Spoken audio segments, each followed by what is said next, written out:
నువ్వు ఒకవేళ బీఆర్ఎస్ దాంతో కంపేర్ చేస్తూ ఫస్ట్ అది తప్పు కాదు. ఎందుకు చెప్తానంటే అదొక ప్రమాదం. ఇది ప్రమాదం కాదు, ఇది మీ తప్పిదంతో జరిగింది. ఇది తప్పిదం. ఎందుకు అనంటే ఒక యాక్సిడెంట్ అయితే రంజిత్ గారు ఎవరికి తెలియదు. ఒక డ్రైవర్ నడుపుతూ ఉంటాడు, యాక్సిడెంట్ జరిగింది, ఓకే. కానీ అక్కడున్న మీ ఛానల్స్ వాళ్ళందరూ వెళ్ళినప్పుడే మైక్లో చెప్తే తెలిసింది, నేను వెళ్ళింది కాదు. అక్కడ మీరు ఎవరికైతే మైక్ పెడుతున్నారో వాళ్ళు మాట్లాడుతున్నారు. 42 మంది ఎవరైతే ఈదుకుంటూ వచ్చిర్రో వాళ్ళు వచ్చి చెప్తున్నారు, మేము ముందు రోజే చెప్పినాం ఇక్కడ లీకేజ్ ఉంది, ఇక్కడ ఒక రిస్క్ ఉంది అని చెప్పినా కూడా మమ్మల్ని లేదు పని చేయాలి అని చెప్పి ఆ 42 మంది వచ్చారు. ఒకవేళ ఆ 42 మంది కూడా రాకపోయి ఉంటే దాని తర్వాత మనం కథనాలు చూస్తున్నాం.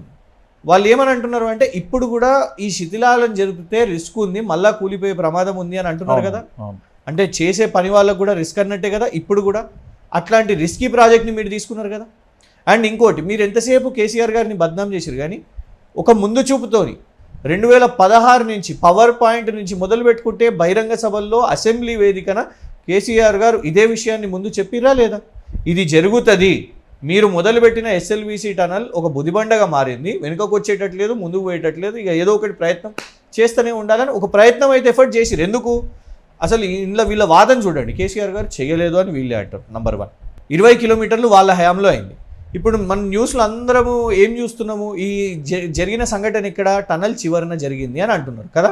టనల్ చివరి దాకా పోయిందంటే దాని అర్థం ఏంటన్నట్టు 20 కిలోమీటర్లు అంటే జరిగినట్టే కదా. ఇంకో 11 కిలోమీటర్లు కేసీఆర్ గారి ప్రభుత్వంలో అయింది. అయితే జిఎస్ఐ ఆపింది వాస్తవం కదా. జిఎస్ఐ పర్మిషన్స్ లేవు, ఇది అదనేసి అడ్డంకులు పెట్టింది. అదొకటైతే ఇవాళ మీరు దాని తర్వాత మీరు ప్రభుత్వంలోకి వచ్చారు, రాబిన్ సంస్థ దగ్గరికి, అక్కడికి అమెరికా వెళ్ళారు, రైట్.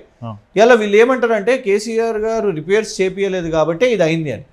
మరి గత సంవత్సరంలో 2024లో ప్రభుత్వం ఏర్పడ్డ తర్వాత ఇరిగేషన్ శాఖ మంత్రి ఉత్తమ్ గారు, పరిశ్రమల శాఖ మంత్రి శ్రీధర్ బాబు గారు, ఐటీ అండ్ ఇండస్ట్రీస్, మళ్ళా రోడ్స్ అండ్ నిర్మాణాలు అండ్ రూపకర్త సిద్ధాంతకర్త కోమటిరెడ్డి వెంకటరెడ్డి గారు, ఎస్ఎల్బీసీకి నేనే దిక్కు, మొత్తం దిక్సూచిని అని చెప్పుకునేవారు, బట్టి విక్రమార్క గారు, డజన్ల మంది ఎమ్మెల్యేలు, వీళ్ళందరూ పోయి అక్కడ పర్యటించింది వాస్తవం కదా. ఆ టనల్ లోపలికి మొత్తం హెల్మెట్లు వేసుకొని పోయింది వాస్తవం. ఆ రోజు మీకు తెలియదా? నిజంగానే ఒకవేళ మీరు చెప్తున్నదే నిజమైతే రిపేర్స్ ఉన్నాయి, ఆ రిపేర్స్ చేపించిన తర్వాత కదా మీరు వర్క్స్ మొదలు పెట్టాలి. అది మొదలు పెట్టకుండా ఆ రిపేర్స్ చేయకుండా మీరు చేసిరు అని అంటే డెఫినెట్గా ఇవాళ కేసీఆర్ గారు కాదు, 100% మీరే బాధ్యత. ఎస్ఎల్బీసీలో ప్రమాదం జరిగినప్పటి నుంచి దాదాపుగా 22వ తారీఖు నుంచి మార్చి 2 వరకు సాయంత్రం వరకు కూడా ముఖ్యమంత్రి వెళ్ళలేదు. మనం చాలా సినిమాలలో మాత్రమైతే చూస్తూ ఉంటాం, అంటే ఏదైనా ప్రమాదం జరగానే ముఖ్యమంత్రి వెళ్ళడం, అక్కడ కూర్చోవడం, ఇదంతా జరుగుతుంది. కానీ రేవంత్ విషయంలో ఎందుకు సీన్ రివర్స్ అయింది? అసలు వెళ్ళడానికి ఎందుకు ఇష్టపడలేదు? ఒకటి, నంబర్ 1, మీ ఆఫీస్ తార్నాకలో కదా. మీ ఆఫీస్ నుంచి ఇక్కడ నా చోటుకి ఎంత దూరం చెప్పండి? 10 నిమిషాలు. 10 నిమిషాలు కదా. మరి జూబ్లీ హిల్స్ ప్యాలెస్ నుంచి ఎస్ఎల్బీసీ టనల్ ఎంత దూరం? దగ్గరే కదా. మంత్రులు ఎట్లా వెళ్తున్నారు? రోజు 2 గంటలు. 8 రోజుల దూరం. 8 రోజులు పట్టింది రేవంత్ రెడ్డి గారికి. 8 రోజుల. అంటే పాదయాత్రగా పోయినరా, ఎట్లా పోయినరు? 8 రోజులు ఎట్లా పడుతుందండి ముఖ్యమంత్రిగా? నేను ఎందుకంటున్నా అంటే మీరు అనొచ్చు, అసలు ఎందుకు పోవాలి రేవంత్ రెడ్డి గారు, సూపర్వైజ్ చేస్తున్నారు కదా, పనులు చేస్తున్నారు కదా. నేను ఆ ప్రశ్న నేనేమంటున్నా అంటే ముఖ్యమంత్రి హోదాలో ఎందుకు పోవట్లేదు, ఎందుకు పోలేదు అంటే రీజన్ ఏంటి? అంటే ఫెయిల్ అయిన అని అర్థమైపోయింది. ఆ ఫెయిల్ కి రకరకాల డైవర్షన్స్. అంటే నేనేమంటున్నా అంటే 8 మంది ప్రాణాలంటే ముఖ్యమంత్రికి లెక్కలేదా, లేకపోతే కేవలం మంత్రులు వెళ్ళి మమా అనిపించే ప్రయత్నమా? వాళ్ళు ఇతర రాష్ట్రాల నుంచి వచ్చిన మన నల్గొండ బిడ్డలకే కదా నీళ్ళ కోసం పనిచేసేది. చిక్కుకున్న వాళ్ళ మానవతా హృదయంతోనైనా కాపాడాలి కదా. ప్రభుత్వం ఎందుకు ఇంత మానవత్వం ఎక్కడండి? మీరు మానవత్వం గురించి మాట్లాడుతున్నారు. ముఖ్యమంత్రి గారికి కరీంనగర్ ఎన్నికల ప్రచారం, ఎమ్మెల్సీ ఎన్నికల ప్రచారం ఇంపార్టెంట్ అనిపించింది లేదు. దిల్కుషా గెస్ట్ హౌస్కి పోయి నటరాజన్ గారికి బొకే ఇవ్వాలని అనిపించింది లేదు. ఢిల్లీకి పోవాలని అనిపించింది. ఈ 3 ఇంపార్టెంట్ అనిపించినాయి, కానీ ఇది ఇంపార్టెంట్ అనిపించలేదు. అంటే మనుషులు చనిపోయినా పర్వాలేదు నిజంగా. మరి ఒక ముఖ్యమంత్రి గారికి, అది కూడా వాళ్ళ కాంగ్రెస్ ప్రభుత్వం చేపట్టిన ప్రెస్టీజియస్ ప్రోగ్రామ్ అన్నప్పుడు 8వ రోజు వారికి తెలుసు కూడా, ఇవాళ మనం అంటలేం, నేను అంటలేను, మేమంటే బీఆర్ఎస్ అన్నా మీరన్నా మనం కేసు అంటారు, తప్పని అంటారు, ఎప్పటికీ కేసు మనం మాట్లాడితే తప్పు. మరి గాంధీ భవన్లో ధర్మపురి ఎమ్మెల్యే ప్లస్ ప్రభుత్వ విప్పు వారన్నప్పుడు మరి ఏమన్నారు? ప్రధాని మోదీ గారు చనిపోయినా కూడా సంతాపం తెలుపలేదు అని అన్నారు. ఇలా 2 ప్రశ్నలు ఉన్నాయి. ఒకటి, ప్రధాని మోదీ గారు ఫోన్ చేసిర్రు అని కాంగ్రెస్ ముఖ్యమంత్రి కార్యాలయమే ప్రచారం చేసుకున్నది నంబర్ 1. ఇంకోటి, చనిపోయింది అని మనకు తెలియదే. ఇప్పటివరకు అనౌన్స్ కూడా చేయలేదు. ఇప్పటి వరకు అధికారికంగా లేదు. ఇది మనం అంటే అగో చూసిర్రా మీరు వాళ్ళు చావాలని కోరుకుంటున్నారా అని అనుకునే రకం ఈ కాంగ్రెస్ వాళ్ళు. అంటే బీఆర్ఎస్ పార్టీ హయాంలో కాళేశ్వరం ప్రాజెక్టు, మేడిగడ్డ, అన్నారం, సుందీర చాలా ప్రాజెక్టులు, దాంతోపాటు రిజర్వాయర్లు కూడా కట్టాలి. ఏ ప్రమాదం కూడా చోటు చేసుకోలేదు. కేవలం మేడిగడ్డ ఒక్క పిల్లర్ కుంగిపోయినందుకే రాద్ధాంతం చేస్తున్నాం. కానీ ఇక్కడ 8 మంది ప్రాణాలు కూడా గాల్లో కలిసిపోయినట్టే. దాదాపు 11-12 రోజులు అవుతుంది.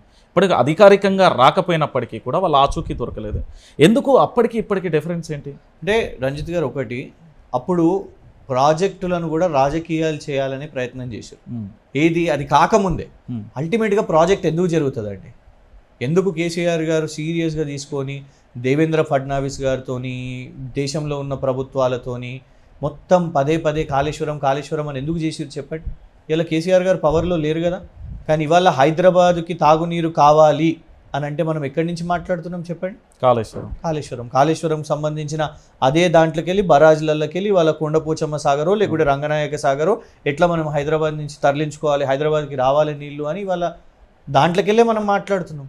సో ఆయన చేసింది ఆయన సక్సెస్ అయింది కదా. తుంగతుర్తికి నీళ్లు పోయినా అదే కాళేశ్వరం నుంచి. ఇవాళ మీరు ఎక్కడ పోయి పంపు ఓపెన్ చేయాలన్నా మిడ్ మానేరు కానివ్వండి, ఇవన్నిటికీ ఫీడర్ మెయిన్ సోర్సు కాళేశ్వరం అయింది. కానీ మీరేం చేసిర్రు? కాళేశ్వరం మొదలైనప్పటికెళ్ళి నీ ప్రభుత్వంలో ఉన్న వాళ్ళు అది వైట్ ఎలిఫెంట్ అని మాట్లాడారు. అవును, వైట్ ఎలిఫెంట్ అని మాట్లాడారు. ఆ తర్వాత దాని మీద రాహుల్ గాంధీ గారు వచ్చి ఓహో ఫోటోలు తీసుకొని మొత్తం చూపెట్టారు. నేను అనేది ఏంటంటే నాగార్జున సాగర్ ప్రాజెక్ట్ ఎన్ని ప్రాణాలు పోయినాయండి? ఇక్కడ పైలాన్ ఉంటుంది, అక్కడ దాన్ని నిర్మాణం చేసేటప్పుడు పోయిన ప్రాణాలు పోనీ. నాగార్జున సాగర్, కడెం అప్పుడు ప్రాణాలు పోయినాయి. దేవాదుల నిర్మాణం చేసారు, దేవాదుల అప్పుడు ప్రాణాలు పోయినాయి. పంజగుట్ట ఫ్లైఓవర్ మన సిటీలో మనం చూసినాం, పంజగుట్ట ఫ్లైఓవర్ కూలిపోయింది, రైట్. ఇప్పుడు సుంకిశాలను కూడా మీరు మంచిగా సైలెంట్గా, ఆ రోజు కూడా రిస్క్ ఉంటుండే ప్రాణాలు, అది రిటైనింగ్ వాళ్ళు మొత్తం అదంతా కూలిపోయింది. ఒకటి కాదు, రెండు కాదు, మనం 6 డజన్ ఉదాహరణలు. కాంగ్రెస్ ఏంటి